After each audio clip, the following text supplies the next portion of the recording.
All right, we are live. It is the Monday edition of the Frank Figliuzzi Show. And let me offer apologies because I know we're starting late, but this guest is worth waiting for. So thanks for hanging in there with us. Technical glitches all around this morning. I don't know if you're experiencing any computer glitches this morning, but let's blame it on the Iranians. Why not? Why not? Look, for a full professor, we used to say we allow 15 minutes delay, and so we've got that with us today. We beat the 15 minutes. Dr. Eddie S. Glaude Jr. serves as the James S. McDonald Distinguished Professor of African American Studies at Princeton University. I don't need a long introduction here, but we'll do a little bit because you know Eddie from MSNBC. You've seen him. I think I know I've been on the air with Eddie, and now here we are. He continues his work with MSNBC. He's a best-selling author. He's written Democracy in Black: How Race Still Enslaves the American Soul, In a Shade of Blue: Pragmatism in the Politics of Black America, and the New York Times bestseller Begin Again: James Baldwin's America and Its Urgent Lessons for Our Own. We're going to spend some time talking about two of his more recent books today, and including a book that really is going to resonate with us because so many of us had trouble celebrating the 250th anniversary of America. And I'm talking about his book, America USA: How Race Shadows the Nation's Anniversaries. Let's get right into it with Professor Eddie Glaude. Hi, Frank. It's great to see you. It is. We're in a different format and having more problems than we usually do on MSNBC, though. So That's yeah, okay, Doc. thanks for joining us, and thanks to everyone out there for hanging in there with us. I want to say I'm looking forward to this discussion, Eddie, but I also know that it's probably going to be painful for so many of us because it touches on topics that are really not pleasant. So many of us have lived through the bicentennial of this country, and we remember the parades and the floats and the fireworks, and I do, and the T-shirts. This time around was very different for us, but what you write about is a discomfort on another level entirely, which is to help us see celebrations through the eyes of Black Americans. Tell us what prompted you to write the book and how Black Americans can inform us in terms of how we look at our nation's 250th anniversary. Well, thank you for your generous remarks about the work and about my work generally. Really, what motivated this, Frank, was that I was trying to understand this moment. How in the hell, in the 250th year of the country, do we find ourselves here? Did we find ourselves here? Not only with Donald Trump in the White House again, but the policies around immigration. At the time when I was writing the book, the Voting Rights Act hadn't been gutted, but it was well on its way. We were anticipating it. And now, of course, the redrawing of districts across the South. How did we find ourselves here? And every president demands a path to account for itself. And it's typical, it seems to me. Well, it's not typical. It was ironic that this was happening in a moment when the nation had to tell a story about itself, to tell a story about its founding.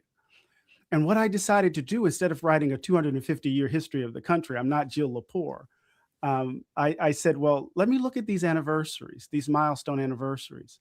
And at each moment, Frank, the centennial, the sesquicentennial, the 150th, the bicentennial, and now, the moment when the country had to tell a story about itself, it was overwhelmed by its contradictions. So even though we talk about the bicentennial, I was 7. I still remember having on red, white, and blue pants.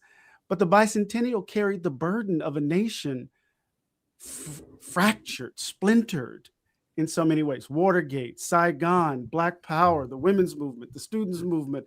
It had to narrate a story that somehow spoke to our unity in the face of our disunity. And I keep thinking about that famous photograph by Stanley Forman entitled, Soiling Old Glory in Boston. I don't know if you remember this photograph, Frank, of this young teenager with the American flag turning on this black man in the midst of an anti-busing movement.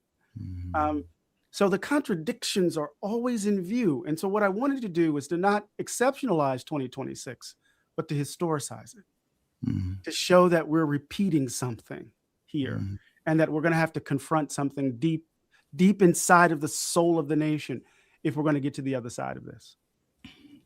Well, thank you for writing the book. First of all, I think it's essential reading for all of us who struggle to wrestle with the idea of America today. And I find over and over again with the guests that I have on and contributors I see speaking online and on cable TV, that the Black experience informs us. And I have to tell you, I hesitate to actually frame it that way because I don't in any way want to diminish the Black experience and say, oh, thank you for helping me understand my problem, right? By explaining your problem. I don't mean to do that, but I am very honestly saying that it is so informative to see the world through someone else's eyes. And so share with us some of the thoughts expressed in the book about you come out right out on the first page of the book, perhaps the first sentence of the book, and you're controversial from the first sentence. And tell us about the first sentence of your book and how it's been received or not received around the book circuit. Yeah, I remember when I wrote it, I got up and started pacing and asking myself the question, what are you doing? In some ways, I was kind of bearing witness to my own experience. I write, I do not love America, never have, especially now. And what I was trying to do in that moment, Frank, is kind of hold off the idolatry of the state. There's so many people who will love the abstraction. I don't love abstractions. I love people close to the ground, right? People can wrap their hatreds in the flag. Oftentimes, growing up in Mississippi, Frank, hearing a kind of robust patriotism, it sounded to my ear like a rebel yell. It was immediately a kind of a call for a kind of alertness. Because growing up in Mississippi, I tell this story in the book. My dad was the second African-American hired in the post office in Pascagoula, Mississippi, the home of Trent Lott and some others. And we lived in Moss Point, the black side, a predominantly black city or town. And he moved us to the other side of town, and I was playing with my Tonka truck and with my new white friend. And I imagined him red-haired and green-eyed or blonde-haired and blue-eyed. And his dad came out and said, "Stop playing with that N-word." And I had to grab my truck and go inside. So the country or America, or that man, or Mississippi told me what he thought of me. And then I had to go inside, and my parents had to get to work to teach me not to believe it. Welcome to the neighborhood. Yeah, that division gave me a particular kind of vantage point, a way of seeing the country. And when we say the Black experience, we're talking about the American experience. It's a point of entry to who we are. And part of what I argue in the book is that, Du Bois, who wrote in The Souls of Black Folk in 1903, that African Americans suffer a kind of double consciousness. We see ourselves through the eyes of those who despise us. And I said that I write in the book that double consciousness is actually a consequence of the double consciousness of the nation. Yeah. That America has a divided soul. Yeah. It imagines itself at once as a beacon of freedom and as a white republic. And you can't hold those two things together without contradiction, without depositing a kind of madness at the heart of the country, a madness that we relive in cycles because we won't resolve it. You talk about reliving in cycles. I think so many of us tend to live in the moment, and we tend to think that whatever we're going through now is unprecedented. We've never seen it before. And I think there are aspects of that perhaps right now for sure. But tell us, from the lens of history, where we've seen this division before. You've referenced the bicentennial time and what the nation was going through. Have there been moments in our American history where we have felt, or so many of us have felt, this disconnect between what's happening and what the ideals and values are supposed to be. I think in so many ways our current moment is familiar and wholly unprecedented. And I think what's different about it, Frank, and you can help me in with this, is that the traditional divisions carry in tow a deep suspicion about democratic institutions, a kind of rejection of democracy as such, not a claim of possession of the country to the exclusion of others, but the illiberal tendencies of the country have overwhelmed democratic institutions in our current moment. And that generates a level of crisis that I think we haven't seen before. Uh, but I do believe this, though. This is the echo. In 1876, right after the carnage, this is the first national ritual after the carnage of the Civil War. Reconstruction is collapsing around us. We see the violence in Colfax, Louisiana. We see it in Vicksburg. We see it in Vicksburg, Mississippi, Hamburg, South Carolina. Wilmington, North Carolina in 1898 wasn't the only coup that happened in the South. It was happening all over the South as former Confederates seized power, as the Union was beginning to retreat or release their control over the Southern states, or the states, the traitors, as it were. But at the Philadelphia Exposition, Frederick Douglass was invited to attend. He was invited to sit on the dais with President Grant. A police officer in Philadelphia, he showed him his ticket as he was trying to enter. He said, "There's no way an N-word could be on the dais with the president." And then he was allowed finally to come in, but they wouldn't let him speak. They had to silence Black folk. In 1926, at the 150th anniversary, the Klan, this is usually we talk about the 1920s, Frank, as the Jazz Age, but it's really the decade of the Klan. The Klan was approved initially to hold its annual convention on the grounds of the Philadelphia Exposition. They were going to celebrate the flag and burn a cross at the same time. And, I can go on and on about this, how this double consciousness manifested itself in the ways in which we told or had to tell our story. And it involved in part disappearing the ugliness that make us who we are. Yeah. Right. Yeah. Denying the blue note at the heart of the country, as it were. People who thought that electing our first Black president was somehow going to be not a panacea, but rather a kind of, so many were patting ourselves on our back going, see, we did that. We made that happen. See how good we are. And I can tell you from my law enforcement experience, I was in the FBI when that happened. And I can tell you, or my Secret Service colleagues will tell you the same thing. There was an unprecedented number of threats against the president. It was also the birth of many of the domestic militia groups that we look at, including the Oath Keepers. I'm absolutely convinced that the Oath Keepers came to be because of Barack Obama and their perception that the world was about to end with a Black president. Where do you see us in terms of that? Are we capable of moving forward from the racial division? Over the weekend, I kept seeing the reports of what's going on in Michigan and the governor race and what Trump is saying about El Sayed and the tropes and the memes that are out there and poking hatred at his wife, who wears more traditional garb. Where are we since Barack Obama? Well, the ugly underbelly of the country is in full view. There is a sense in which, for a while there, the social science data was overstated, saying that America at a certain point would become a majority minority nation. Those demographic shifts, of course, ignited all sorts of anxieties and panic. Barack Obama's election consolidated that panic. You get the Tea Party, you get the Oath Keepers. We saw the rise in white supremacist organizations across. You saw it up close. And this is what's really striking, is that at the time that it was happening, people were saying this was economically driven.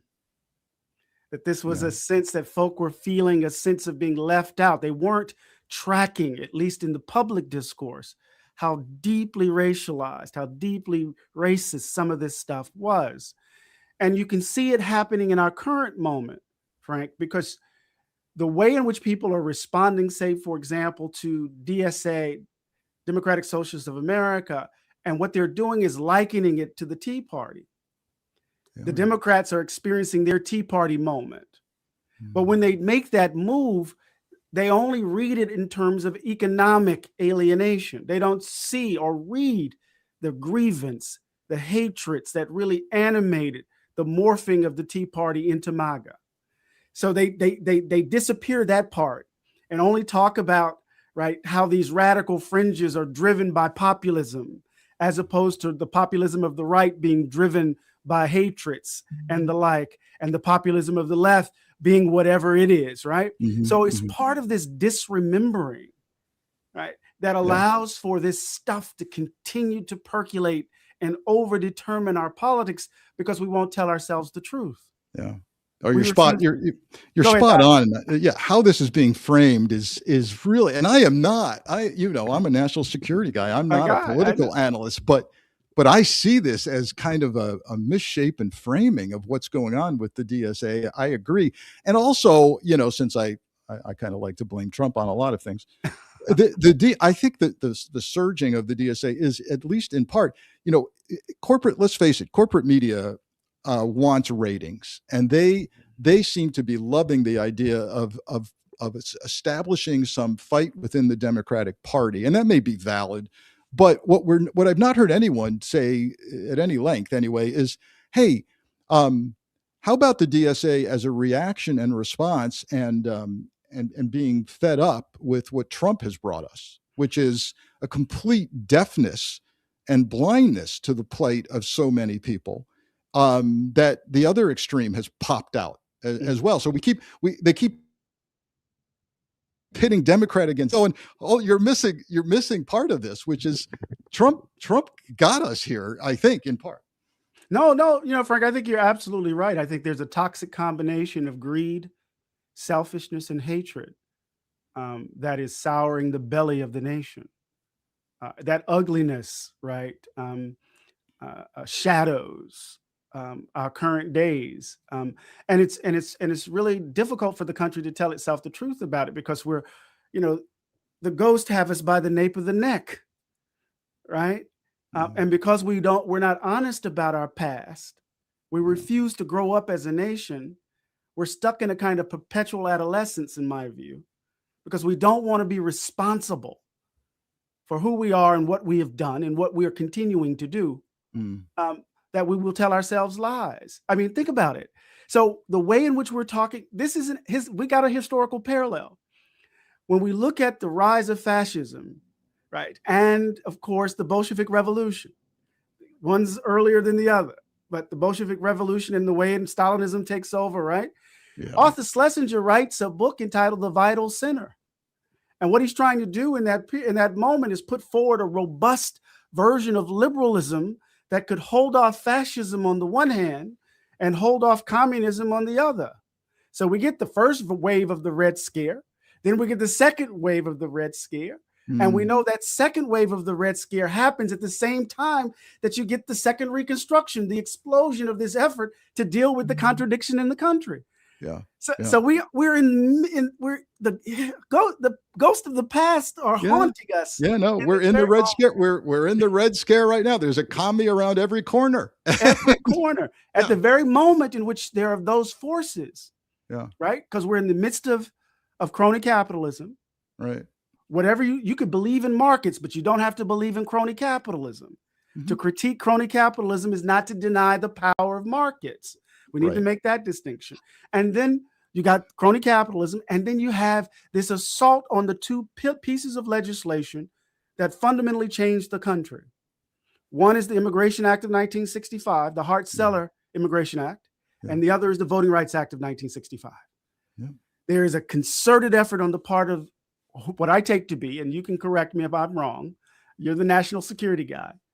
I take it to be that a gaggle of white nationalists have seized control of the executive branch of the United States government. Oh yeah, and let's add a gaggle of wealthy white white nationalists. Let's add that in for extra emphasis there. But you mentioned not taking responsibility. And I realize we could do 2 hours or an entire semester course on what responsibility might look like, but hit some highlights of what responsibility for what we are might look like. Right. So, I mean, I think let's look at it in terms of contemporary foreign policy.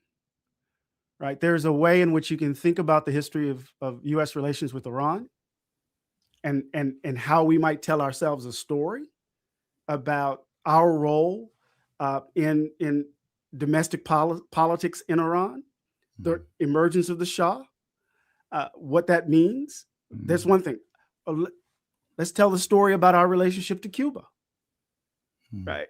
And how that would look. Let's tell the story of our relationship to Haiti and what that would look like, right? But then let's tell ourselves the story domestically, right? I always tell my students, right, when we look at the emergence, like, how can I put this? At the same time that Jim Crow was being consolidated as the law of the land in the South, America was annexing country or bringing countries under its rule that had hundreds of thousands, millions of people of color, right? So our biggest export wasn't just simply baseball.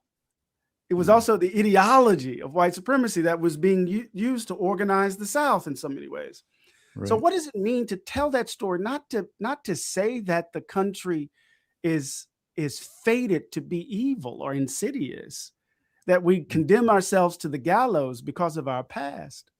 But what does it mean to tell ourselves that story in order to orient ourselves differently to the world?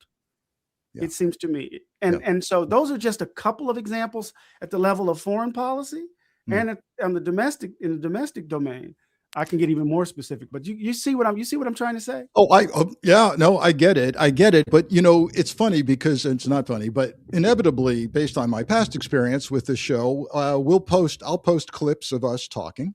And the topic, and I can tell you right now, some of them will be bots and some will be trolls and some will just be MAGA folks who fascinatingly don't like us, but watch the show. And they'll say, you guys are woke. What you just said, seeing the world through other people's eyes and being informed by the Black experience and this and that's woke. And of course, my response to that is, well, the opposite of woke is asleep, which I'd prefer not to be. So how do you respond to, folks who imply what you're doing is just woke? What do you say? Well, first of all, I don't necessarily reply because I don't understand what they mean. I don't either. By woke, but I usually invoke, because I'm an egghead. I'm a professor. So I say, have you read your Thoreau? Right? Have you read your Emerson? Sleepwalking, going back to your point, sleepwalking is a bad thing. It's not a good thing, right? And we're in a woke scare, just like we're in the third iteration of a red scare. And the woke scare, what does it mean to be woke? That is to say, you hold a position that folks shouldn't be discriminated against. Is that woke? Right. Is it woke to hold the view that if you work 40 hours a week, you should have a living wage and be able to keep a roof over your head, put food on the table, and send your kids to affordable college? Is that woke? Right. Is it woke that if you get sick, if your wife gets sick or your parents get sick, you don't need to go broke because healthcare is too expensive? Is that woke? So the question becomes, how do you make equivalent? How do you equate the fascism, quote unquote, of extreme MAGA with people who care about people close to the ground? Right.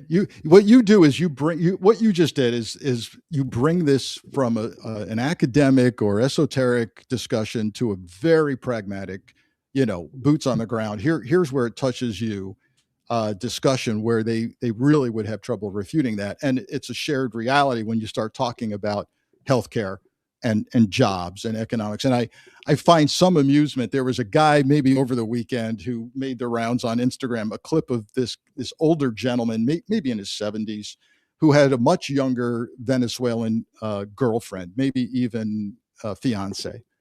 And ICE grabbed her, and he's voted for Trump like 3 times, and he is pissed, right? I'm not voting for these people anymore. And my point being is what you've just said. Oh, it's touched you now, hasn't it? Yeah. It's I recommend people look for this thing, because this guy's hysterical. They've taken his girlfriend.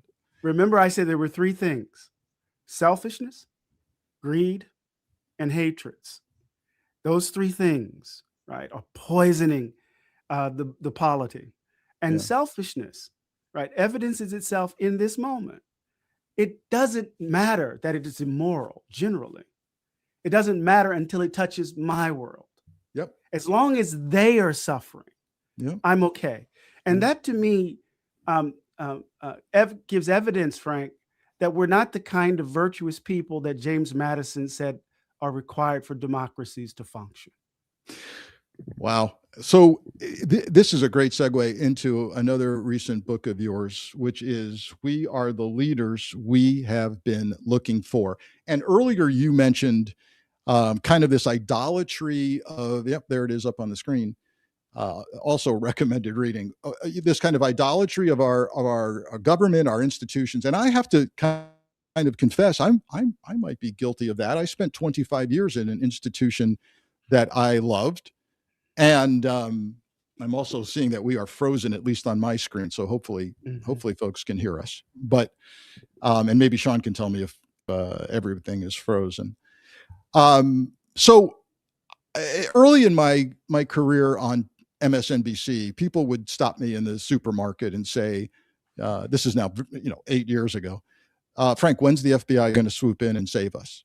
Frank, when's DOJ going to indict Trump? When will someone else save us?" And I was guilty myself of kind of saying, "Oh, just wait till Mueller gets his report in," or just wait. And your book suggests we better stop waiting. Tell us about this book. Yeah, I think, how can I put this? I think at the end of the day, we don't need to wait on prophets. We damn sure can't wait on politicians. If democracy is going to be saved, it's going to be saved by everyday ordinary people. Mm-hmm. And this is the connection between the 2 books. So I began with that sentence because not only do I want to resist, as you rightly noted, resist idolatry, I'm more interested in loving people close to the ground. I'm more interested in us fleshing out the meaning of we the people, of really giving substance to Abraham Lincoln's notion of government of the people, by the people, right? By the people, and so part of what We Are the Leaders is, what I'm trying to argue in that book, is that it's the power of everyday ordinary folk in solidarity with each other, in pursuit of aims and ends, in pursuit of goods. And by virtue of that struggle to pursue a better way of life, they themselves develop the characters requisite for democracy itself, instead of outsourcing it, right? And oftentimes we have to outsource it, Frank, because we're so damn busy just trying to make ends meet. Absolutely. We're busy. We have families. We have to put food on the table. Right. But in order for good democracies to work, we have to be capable of self-governance. And so what you see is an all-out assault on the Fourth Estate, corporate capture, an all-out assault on our ability to gain or to gather information to make informed decisions about politicians, about corporations, and the like. So what we see over and over again is an all-out assault on our ability to engage in self-governance. So you can't expect those people who are invested in the status quo, right, to do that work that we have to do. We're going to have to revitalize a notion of the public good. We're going to have to revitalize the public square. We're going to have to do more work if we're going to get to the other side of this madness. For sure. And this idolatry notion, of course, may be in its highest form with regard to MAGA's idolizing Trump, literally as a semi-deity or demigod. You're a student of religion, a scholar of religion as well in America. What are you seeing here? I think we can all say, look, yeah, we've got our crazy uncle who may not go to church very much, but swears he's a born again evangelical Christian, but doesn't act that way in his political beliefs. What do you see as the going on with religion today, and does it offer us any hope to climb out of this? Yeah, we should say up front that there are these prophetic spaces in the country where you hear preaching of the gospel, where you hear a religious message in synagogues and mosques that aren't easy, that critique the world as it is. Right? It's not aligned with the ugliness of our current days. But then you always have the idolatry of a certain kind of religious expression. Frederick Douglass, the famous abolitionist and former slave, said the slave auction block was right next to the church steeple. Mm-hmm. They've always been intimately connected. Mm-hmm. You even have Christians in this moment, Frank, talking about the sin of empathy. Yeah, Charlie Kirk said some negative things about empathy. He didn't like empathy. And can you imagine the sin of empathy? So, I think what we're witnessing is Donald Trump offers a permission structure for hatreds. He provides a permission structure for for the country's darker angels. He gives it a kind of religious quality. So when you look at a Donald Trump a rally, it has all of the iconography of a kind of religious experience, at least at its height. Not now. It's Fat Elvis now, but you see all of that at work. But it's that permission structure that I'm really trying to get at. Trump can be we can find ourselves slipping into exceptionalizing him. But I know this is going to be controversial, and some of your viewers are going to get mad at me. But I think Trump is a part of a Faustian bargain. There's an intellectual scaffolding to MAGA. And Trump, the bargain is you grift and go after your enemies while we destroy the state, while we destroy the Great Society and remnants of the New Deal. I'm more interested in the Carnival. I'm more interested in Russ Voigt than I am in the Carnival barker. Mm-hmm. And what has happened to state? What has happened to DOJ? What has happened to the Department of Education? What's happened federal contract? The way in which they are gutting the world that made your life and my life possible. Donald Trump is just the Carnival barker in that regard, in my view. Yeah, no, what you've really are suggesting is this license is two-sided. MAGA has given Trump, he's given MAGA license to hate because it's wrapped in this kind of Christian mission thing. As long I can hate and support Trump and some of his and all of his conduct just because look, we're all Christians here. But the other side of that is MAGA's given him license to do the grifting and the corruption. As long as he keeps his end of the bargain, which is dismantle the institutions, start all over again. It's two-sided license. That's really that's 2.8 billion. I mean, you look at what the Trump sons are making, what Kushner's making, and reporting in the Wall Street Journal showing that Kushner's in cahoots with a gang member over the Sons of Island. I mean, it's just it makes President Grant's administration look like they were playing with Legos. Yeah. The level of corruption. Yeah. And so, you ask yourself the question, going back to America USA, and you say you love the country? This is your idea of patriotism? Yeah. And so if the country's going to be saved, Frank, if we're going to get to the other side of this, we have to grow the hell up and take responsibility for this place. Yeah. Yeah. I think I feel that. I think that's coming. I think it's coming. The grift is going to, just as historians tell us, the grift and the corruption is typically what topples authoritarians and dictators. And I think people are beginning to get sick of it, but we'll see. I want to move on to, Sure. You mentioned your upbringing in Mississippi. I've been monitoring, and I for those who have seen me on the show, I've been on Joy Reid's YouTube show now a few times talking about Nolan Wells and just keeping up with that just tragic case in Mississippi of a young black man, college student, football player, who was found dead on July. Well, he went to a party on an island offshore of Mississippi, and then found dead on the shoreline of that island. We've got another potentially potential suspicious circumstance with regard to a woman found hanging recently in her backyard. There's that headline as well. This gets to the heart of so many things, but for me, the law enforcement guy, gets to the heart of complete distrust of law enforcement, which is maybe at its peak right now because of what ICE is doing.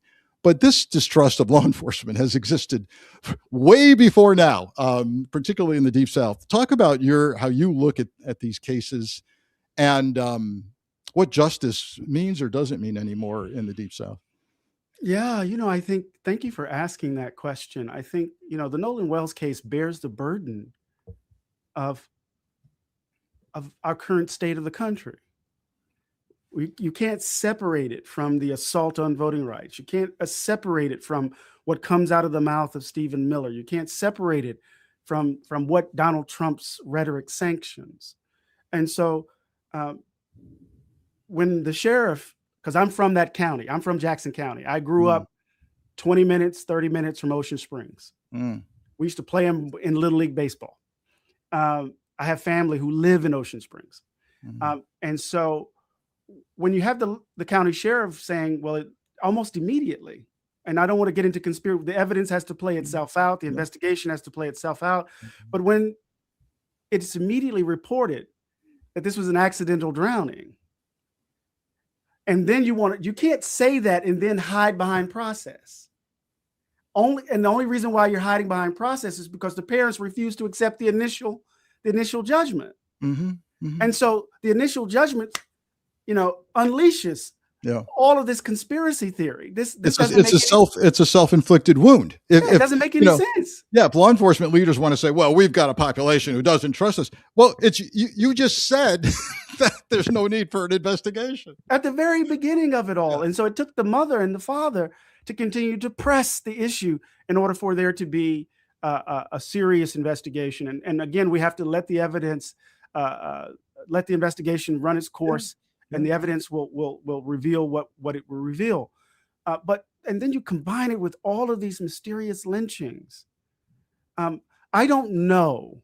And in your FBI career, in your law enforcement career, Frank, have you heard at this scale of young Black people committing suicide by way of hanging? It's extremely rare in my experience. And I even supervised civil rights when I was a supervisor in the San Francisco division. So I had all of Northern California. It's rare. And in the case of this woman we're referencing, the height, my understanding is the height of this tree just doesn't make sense, that she would be climbing up there with her own rope and making this happen. And the family is saying, and I get this, families want to accept the possibility of death by suicide, but they're saying, no, she didn't have any issues. There was no history of mental health or depression. And the practical side of this on the height of the tree and the nature of the tree simply is not making a lot of sense. And so, no. And I've seen some horrible things in supervising civil rights. With the Nolan Wells thing, I had, and again, I'm not the alarmist. I'm not the conspiracy theorist. I tend to let law enforcement do its job and tell us what you found. But I've seen it. I had a case in in wine country of all places, north of San Francisco. A young Black man and his white friends are in a car up there. I think it was Napa, and they literally make a wrong turn.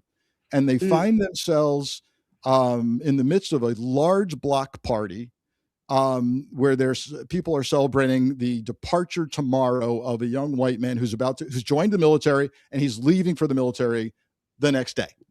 And to make a very long story short, this young Black man literally made a wrong turn and ended up dead. And I've seen it. I've seen it even in wine country. You can make a wrong turn and end up dead. And the questions, that I think of with Nolan Wells, he was chatting up a young white girl. Is that what killed him? I don't know. Yeah, we don't know. We don't know. And of course, social media makes everything so much more difficult and so much more accessible. Yeah. But I would urge your listeners to go look at this website entitled The Crimson Record.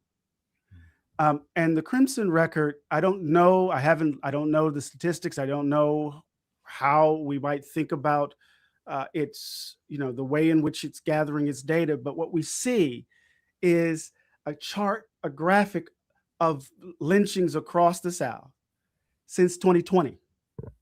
And she calls it the Crimson record because it's an echo of Ida B. Wells's 1922, The Red Record, which was an account of lynching in the 1920s. And so she's looking at all of these deaths, and Mississippi is at the top, Frank, again. Mississippi is at the top of the list again. Yep. So I think, going back to the heart of the question, there's a deep suspicion of law enforcement because our communities have always been historically over-policed and underprotected. Over-policed and underprotected. Sure. And the history of policing, particularly in the South, is to maintain the status quo, period. Yeah. And so our communities kind of, they have to fight like these parents. Because think about it. Think just really quickly. They have to grieve and fight at the same time. They have to bury their baby while they're fighting for justice for their baby. And by the way, Nolan Wells' mom particularly is doing that, and kudos to her, and sad that we need that to happen. Real quick as we wrap, I want to, because the media is so essential right now. You sit on the board of directors for Deep South Today. Yeah. What is Deep South Today? What is that? Well, it's this amazing conglomerate of local news, hardcore reporting. One of the things we've seen over the course of our time in media is the corporatization of media, right? And one of the things that's been lost as we've seen the consolidation of media is that access to actual news, local news, has become more and more rare. And with Deep South Today, and Mississippi Today in particular, one of pillars of breaking the story around welfare, breaking the story around local sheriffs throughout the state, offers us an insight into a kind of deep reporting that we once had, but we've lost. And so I am really excited about my work on the board. Because we see it not only in Mississippi, we see it in New Orleans. Now we're seeing it in we're going to move in Arkansas, beginning in Arkansas. And what you see is this effort, Frank, to give ordinary people the information, not only to engage in self-governance, but to hold power accountable. That's why it's the fourth estate. And, and the local news matters as much as our national stories. Yeah, I'm glad you're a part of that. I've turned sour on corporate media, and so it's local reporting and investigative journalism is where it's at. Exactly. Sean, if we could throw up Eddie's most recent two books as we have before, so people get another eyeball on them: America, USA: How Race Shadows the Nation's Anniversaries, the leaders were now we are the leaders. We have been looking for never more relevant perhaps than now. And Eddie, tell our viewers where they can find you on Substack or other places. Right. So I have a Substack entitled A Native Son. So please subscribe. It's growing. And also I have a vibrant IG Instagram community. So just ES Glaude on Instagram. So please join us. Yeah, we'll do it. We'll do it. Thank you for joining us. You are always relevant and always thought-provoking. Eddie Glaude, thanks for joining us. Thank you, Frank, and continue to do what you're doing, man. I appreciate you. You as well. Best wishes. All right, folks. Thanks for joining us. Thanks for putting up with about a 4 or 5 minute delay at the top, but wasn't it well worth it? I'm sure we'll want to have Eddie back as things progress through the midterms and beyond. And there's hope in some of what Eddie offers us, particularly in the book. We are the leaders we want to have, because we are. No one else is coming to help. So let's do it ourselves, folks. Thanks for joining us. I will see you on the Wednesday edition of the Frank Figliuzzi Show. Be well, be safe. Take care.